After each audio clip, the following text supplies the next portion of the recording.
যে নির্বাচন, সেই নির্বাচনের ভোট গণনা চলছে। এই অবস্থায় বিভিন্ন কথা, বিভিন্ন তথ্য, বিভিন্ন গুজব চারিদিকে ছড়িয়ে আছে। এর প্রেক্ষিতেই বিশেষ করে গতকালকে বিকাল থেকে আপনাদের তরফ থেকে আমার কাছে অনেকভাবে অনেকে অনেক কিছু জিজ্ঞেস করার চেষ্টা করেছেন। সেই চেষ্টা আমি কিছুক্ষণ আগে পর্যন্ত দেখেছি, এই যে এখনো দেখছি সচল আছে। তাই আপনাদেরকে আমি কষ্ট দিয়েছি যে আসলে একজন একজন করে বলার চেয়ে এখানে এসছেন যে আপনাদের সাথে আপনাদের তথ্যগুলো, আপনাদের প্রশ্নগুলোর উত্তর যাতে আমি একবারে দিতে পারি, সে কারণেই আসলে এখানে আসা। আমি এই পর্যায়ে আপনাদেরকে হয়তো সুবিধার জন্য একটু বলি, এই সদ্য যে জুলাই আন্দোলন আমাদের হলো, যে জুলাই বিপ্লব হলো, এই জুলাই বিপ্লবে কোনো সময় আমি ক্রেডিট দাবি না করলেও এই বিশ্ববিদ্যালয়ে অন্তত যারা আছেন তারা সকলে জানেন আমার কি ভূমিকা ছিল। আমি তখনও রাষ্ট্রের সর্বোচ্চ ব্যক্তি থেকে শুরু করে বিভিন্ন গোয়েন্দা সংস্থার হুমকি ধামকির প্রতি মাথা নত করি। আমি সবসময়, যারা আমার ছাত্র আছেন এবং বিশ্ববিদ্যালয়ে পরিচিত, আমি সবসময় ন্যায়ের পথে থাকি। আমি হুট করে কোনো সিদ্ধান্ত নেই না, কোনো ধরনের দলীয় ব্যক্তি অথবা কোনো লোভে অথবা কোনো ব্যক্তিকে বিপদে ফেলানোর জন্য আমি কোনো সিদ্ধান্ত নিই না। আমি মোহাম্মদ মাফরুই সত্তার, ফার্মেসি বিভাগের শিক্ষক। আমার এই পরিচয় আমি মনে করি সবচেয়ে বড়। আজকে আপনারা জানেন যে নির্বাচন নিয়ে গতকালকে অনেক ধরনের প্রশ্ন উত্থাপিত হয়েছে। শুধু গতকালকে নাই, গতকালকের আগের থেকে আমরা আপনাদের মাধ্যমে এবং বিভিন্ন মাধ্যমে বিভিন্ন তথ্য পেয়েছি।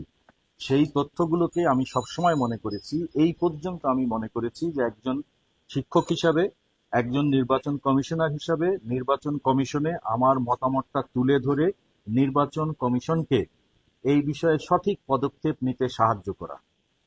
আমি আজকে বলতে বাধ্য হচ্ছি যে আমাকে বিভিন্নভাবে অনেকেই অনেক প্রশংসা করলেও ঠিক সঠিক সিদ্ধান্ত নেওয়ার জন্য যখন আমি কোনো মতামত দিয়েছি অথবা আমি কোনো জিনিস তুলে ধরেছি, তখন অনেক ক্ষেত্রেই দেখা গেছে তা বিভিন্নভাবে বিভিন্ন কারণে পরিবর্তন করা হয়েছে। আমি একজন দায়িত্ববান হিসাবে হয়তো এর ডিটেলস কোনো কিছু বলবো না, কিন্তু আমি আজকে আপনাদেরকে, প্রিয় সাংবাদিকবৃন্দ, যেটা বলতে চাই, আমাদের প্রত্যাশা ছিল কি, ৩৩ বছর পরের একটি জাকসু নির্বাচন। শিক্ষার্থীরা কি চেয়েছেন, এখনো কি চাচ্ছেন? জাকসু নির্বাচন হয়েছে, তারা ফলাফল চাচ্ছেন, তারা ফলাফলটা প্রকাশ করতে চাচ্ছেন। কিন্তু অত্যন্ত দুঃখের সাথে জানাচ্ছি যে এই সমগ্র প্রক্রিয়া যেভাবে বিতর্কিত করা হয়েছে, যেভাবে এই প্রক্রিয়াগুলো সম্পাদন করা হয়েছে এবং সর্বশেষ এই ত্রুটিগুলোকে দূর করার জন্য যে সকল পদক্ষেপ নেওয়ার জন্য বলা হয়েছে, করা হয়েছে, তার কোনোটাই গ্রহণ করা হয়। আপনারা হয়তো জেনে থাকবেন যে আজকে বিকাল 4টায় প্রধান নির্বাচন কমিশনার সভা ডেকেছিলেন। সভাটি আসলে আমি তাকে অনুরোধ করেছি যে আমরা আলাপ করে নেওয়ার। দীর্ঘক্ষণ সভা করেছি। আমি আসলে এই অংশটুকু না বলেই পারছি না। এক পর্যায়ে যখন আসরের নামাজের শেষ হয়ে যাচ্ছে, তখন আমি উঠে সিদ্ধান্ত গ্রহণ করে শিক্ষার্থী সহ সারা দেশ যেই বিষয়টি জানতে, যেই দিকে চেয়েছিল একটা সুষ্ঠু স্বচ্ছ জাকসু, সেই দিকে আমরা এগিয়ে যাই। কিন্তু আমি তাতে ব্যর্থ হয়েছি। এই ব্যর্থতার দায়ভার আমাকে গতকালকে থেকেই, তার আগেও ছিল, গতকালকে থেকেই আমাকে পীড়া দিয়ে এসেছে। সেজন্য আমি এখন বাধ্য হয়েছি। আমি অনেকগুলো অনিয়ম দেখেছি, অনেকগুলো মারাত্মক রকমের ত্রুটি দেখেছি, যেই ত্রুটিগুলো আসলে পুরো নির্বাচন প্রক্রিয়াটাকে প্রশ্নবিদ্ধ করেছে। এরকম পরিস্থিতিতে আমি নির্বাচন কমিশনের সকলে এই বিষয়ে যেটা বলবো যে একমত পোষণ করলেও বিশেষ কিছু কারণে তারা আমার যে মতামতটা, এই মতামতটা গ্রহণে অপারগতা প্রকাশ করেছে। সেই কারণে আমি নির্বাচন কমিশনের ওই সিদ্ধান্তে, যখন আমি আসরের নামাজ পড়ে এসে দেখেছি যে আমি আমার মতামতটার বিষয়ে সুরাহা না করেই ফলাফল গণনা শুরু হয়ে গেছে, তখন আমি এই বিষয়ে প্রধান নির্বাচন কমিশনারকে আমার যে দ্বিমত, সেই দ্বিমতটি লিখিতভাবে জানিয়ে এসেছি। সময় খুব কম হওয়ার কারণে এইরকম পরিস্থিতিতে আমার পক্ষে নির্বাচন কমিশনার হিসেবে দায়িত্ব পালন করা সম্ভব নয়। সেই কারণে আমি নির্বাচন কমিশন থেকে পদত্যাগের ঘোষণা দিচ্ছি। আমি অতি দ্রুত এই সংক্রান্ত যে লিখিত বক্তব্য তা আপনাদেরকে এবং নির্বাচন কমিশনকে জানিয়ে দিব। ধন্যবাদ, আপনারা কষ্ট করে এসেছেন। মূল কারণটা জি জি অবশ্যই। কি ছিল এবং আপনি কি মতামত দিয়েছেন, যে মতামত তারা গ্রহণ করেনি এবং আপনার মতামতটা কি ছিল? নির্বাচনের ত্রুটি এবং প্রশ্নবাণে জর্জরিত করেছে, সেই ত্রুটিগুলো আমি তখন বলেছি যে আমরা দেখছি, আমি ব্যর্থ হয়েছি। ব্যর্থ হওয়ার কারণেই এবং আপনাদের অনেকের উত্থাপিত অভিযোগগুলি সঠিক ছিল। আমার কাছে যদি মোটা দাগে বলি, আমার কাছে মনে হয়েছে নির্বাচনের পরিবেশটা লেভেল প্লেইং ফিল্ড যেটাকে বলে সেটা সঠিক ছিল না, যেটা অর্জনে আমরা যেটা অর্জনে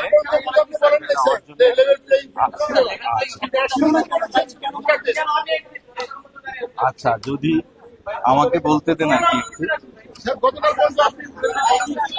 আচ্ছা, লক্ষ্য করলে দেখবেন যে আমি গত কয়েকদিন ধরে কিন্তু আমি এই বিষয়ে কোনো মন্তব্য করি না। আর যেই প্রশ্নটা বলেছেন যে শেষ মুহূর্তে এসে কেন আমি বললাম, আসলে আপনারা কথাটা ঠিকই বলেছেন যে আপনি এই মুহূর্তে এসে বললেন কেন। দেখেন, আমরা সবাই কিন্তু মানুষ, তাই না? আমাদের সবসময় একটা আশা থাকে। আশাটা থাকে কি, একটা জায়গায় হয়তো আমরা একমত হব, আমরা হয়তো সবকিছু কি করতে পারবো, দূর করতে পারবো। যখন সেই জায়গাটা চলে যায়, প্রত্যেকবারই মনে করেছি, কিন্তু এই যে এখন বলছেন যে কেন এই মুহূর্তে বললেন, তাহলে আমাকে হয়তো আগামীকালকে বা পরশু বা যখন ফল প্রকাশ করা হবে তখন আপনারা বলতেন যে কেন ফল প্রকাশের আগে আপনি এটা বললেন না।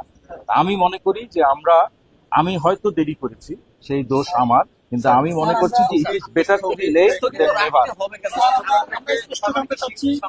অভিযোগগুলো কি, ত্রুটিগুলো কি এখন আপনি কেন বলছেন যে বোর্ড স্থগিত রাখার জন্য?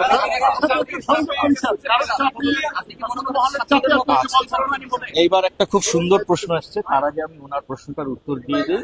সেটা হচ্ছে যে আমি যেটা বলেছি স্পষ্ট, একটা একটা করে আমি বলবো না।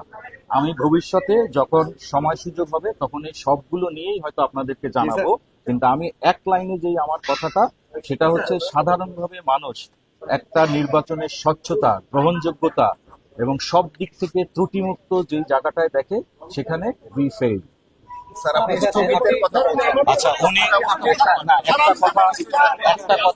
একটা কথা উনি প্রশ্ন করেছেন, সেটার উত্তর দিয়ে নেই। উনি বলছেন যে আমি কি কোনো চাপের মুখে পদত্যাগ করেছি কিনা। আমি এবার উল্টাটা বলি, আমি চাপের মুখে পদত্যাগ করি নাই, কিন্তু গতকালকে বিকাল থেকে আমাকে চাপ দেওয়া হয়েছে যাতে আমি পদত্যাগ না করি। হ্যাঁ, এমনকি বিভিন্ন ভাবেই আমাকে চাপ দেওয়া হয়েছে যাতে আমি অন্তত মেনে নিই।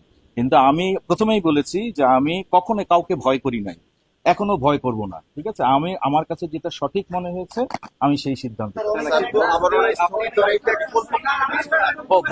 এটা অনেক সময় হয়ে থাকে। সরি, উনি প্রশ্ন করেছেন যে বিভিন্ন সময় যদি বিভিন্ন অভিযোগ আসে, নিয়মই আছে খুব দ্রুত সেই সমস্ত অভিযোগ আমলে নিয়ে ভোট গণনাটা আপাতত স্থগিত রেখে সিদ্ধান্ত গ্রহণ করা হয়। এটা হয়তো বা খুব কম সময়ের জন্য, কিন্তু কথা হচ্ছে এটা কখনই করা হয়। সিদ্ধান্ত ছিল ওই যে অবশ্যই যে আমরা সিদ্ধান্ত নিব, তাই না, যে আমাদের কি কি অভিযোগগুলো এসেছে, সেই অভিযোগগুলোর বিষয়ে আমাদের কাছে কি কি মানে কি কি প্রসঙ্গ, সেগুলোকে আমরা সলভ করে তারপর হয়নি এখানে, মানে ভোটে যেটা বলেছে সেখানে ছাত্রদের মনে সঠিক প্রতিফলন হচ্ছিল না। ভোটের ফলাফল কিন্তু ঘোষণা হয়নি, অতএব আমি মনে করি প্রশ্নটা প্রিম্যাচিউর।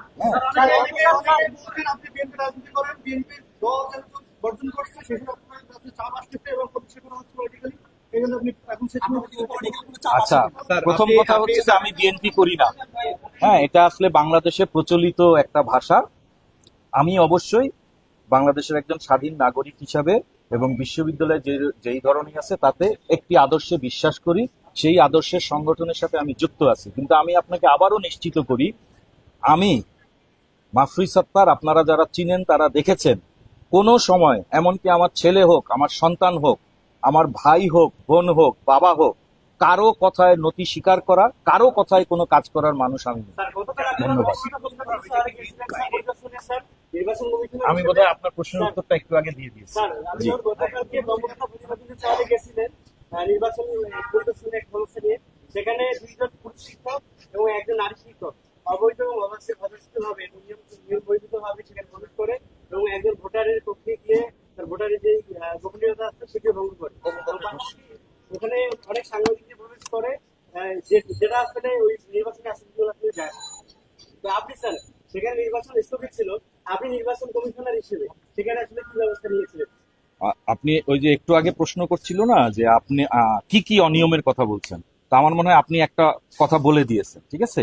সেখানে তাৎক্ষণিকভাবে নিয়ম মাফিক যেই সিদ্ধান্ত নেওয়ার কথা আমরা সেই সিদ্ধান্তই সেখানে দিয়েছি। সেটা কি সিদ্ধান্ত ছিল স্যার নিয়ম মাফিক? এই সিদ্ধান্তটাই স্যার এটা আপনারা না এটা আপনারা সদস্য সচিব এবং যিনি প্রধান নির্বাচন কমিশনার আছেন তার থেকে জানতে পারবেন। স্যার আপনি তো আসুন কমিশনার অংশ ছিলাম, জি। স্যার আপনাকে চাপ দেওয়া হয়েছিল পদত্যাগ না করতে, কিন্তু আপনার বিরুদ্ধে স্যার আমরা একটা অভিযোগ শুনতে পাচ্ছি, সেটা হচ্ছে আপনি প্রধান নির্বাচন কমিশনার পাশাপাশি যারা পোলিং অফিসার আছেন, শিক্ষক, এদেরকে আপনি হচ্ছেন। আচ্ছা, এই প্রশ্নটা না আমাকে আরো কয়েকজন সাংবাদিক করেছে, হ্যাঁ। তা আমি তাদেরকে যেই উত্তর দিয়েছি আপনাদেরকেও একই উত্তর দেই। আমি এটা খুব প্রায়ই বলে থাকি, কোনো একটা যে কোনো ভাবে যদি কেউ বলতে পারেন, সেটা ফোনের মাধ্যমে, লেখার মাধ্যমে বা আমার বক্তব্যের মাধ্যমে কোথাও, যে আমি কোনো যে যাদের যেই অভিযোগটা আপনি করলেন সেখানে আমি বিন্দু মাত্র কাউকে বলেছি, আমি কাউকে প্রভাবিত করে আনানোর চেষ্টা করি নাই, আমি কোনোভাবেই এই ধরনের সাথে যুক্ত ছিলাম না। আমি বারবার শুধু আমার মতামতটা বলেছি এবং আমি সকলের মতামত সবসময় শ্রদ্ধার সাথে নিয়ে থাকি। অতএব এই এখন পর্যন্ত অনিয়ম হয়েছে আরো কোনো অনিয়ম থাকলে স্যার দায় নিয়ে এখন জি, এক ধরনের নিয়ম কিন্তু আইন কিন্তু আছে যে প্রকাশ্যে সেগুলো না বলা। অনেক ধরনের ইস্যু কিন্তু এখানে আছে, তো সেগুলো যখন উপযুক্ত সময় হবে আমি অবশ্যই আপনাদেরকে জানাবো। জি। এটা আপনি একটা প্রশ্ন করেছেন, আসলে এই প্রশ্নটা করে আপনি বোধহয় আমাকে একটু বিপদেই ফেলিয়ে দিলেন। সেটা হচ্ছে যে আমি বলেছি যে আমি গতকাল থেকে, আবারও বলি, আমি কিন্তু শুরুতে একটা কথা বলেছি, আজকেও যেটা হয়েছে যে আমি কমিশনকে অনুরোধ করে আজকে একটা সভায় বসার জন্য, মত বিনিময়ের জন্য, আমাদের সিদ্ধান্ত নেওয়ার জন্য বলেছিলাম। সভাটা কিন্তু শেষ হয়নি। আমি যখন আসরের নামাজ পড়তে গেছি তখন উনারা ভোট গণনা শুরু করে দিয়েছেন। এর আগেও যে ভোট গণনা শুরু হয়েছে সেই সিদ্ধান্তের সময় আমার মতামত নেওয়া হয়নি, যদিও আমি স্পষ্ট করে বলেছিলাম, বলে হয়তো আমি 10 মিনিটের জন্য ওয়াশরুমে গেছি। এমন কিছু বিষয় আছে যা আমি ইচ্ছা স্যার করলেও দুই একটা দেশের উল্লেখযোগ্য বলা যায় কিনা? আপনারা সেগুলো জানেন, অনেকগুলো জানেন, ঠিক আছে, আপনারা অনেকগুলো জানেন।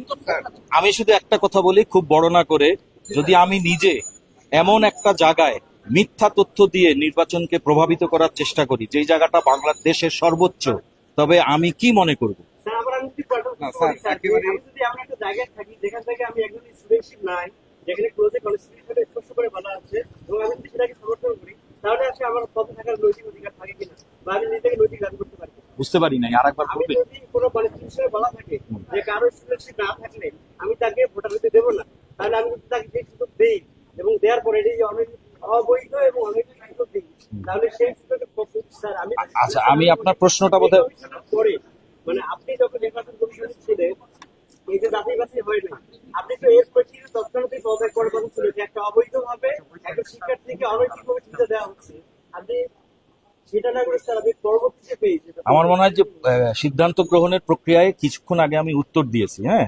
সেখানে আমি আমার মতামত সুস্পষ্টভাবে বলেছি, আমার মতামত সুস্পষ্টভাবে দিয়েছি, ঠিক আছে। তো সেই বিষয়টিকে এখানে স্যার মতামত না বলতে স্যার না, ওই যে উনি যে স্পেসিফিক প্রশ্ন করেছেন সেই স্পেসিফিক প্রশ্নের উত্তরে আমি বলেছি যে আছে কি নাই। যেমন মনে করেন আপনারা বলছেন, তো আমি বলি যে গতকালকে ভোট গ্রহণ শেষ হওয়ার 10 মিনিট আগে 3 জন শিক্ষার্থী এসেছেন।